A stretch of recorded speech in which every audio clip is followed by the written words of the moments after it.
રાજકોટ જિલ્લાના ધોરાજીના સરદાર પટેલ માર્કેટિંગ યાર્ડમાં ડુંગળીની આવક શરૂ થઈ ગઈ છે. યાર્ડમાં ડુંગળીની દરરોજ 1200 કટ્ટા જેટલી આવક થઈ રહી છે. કમોસમી વરસાદને કારણે ડુંગળીના પાકને નુકસાન થયું હોવાને કારણે યાર્ડમાં ડુંગળીની આવક ઘટી છે. ત્યારે દર વર્ષની સરખામણીએ ડુંગળીની આવકમાં ઘટાડો જોવા મળી રહ્યો છે.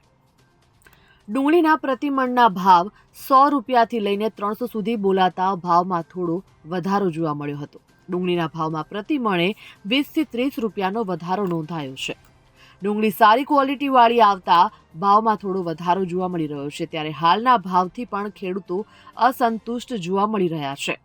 ખેડૂતો દ્વારા 500 રૂપિયા ભાવ પ્રતિમણના મળવા જોઈએ તેવી માંગ કરવામાં આવી છે. Bureau report, Gujarat fight news.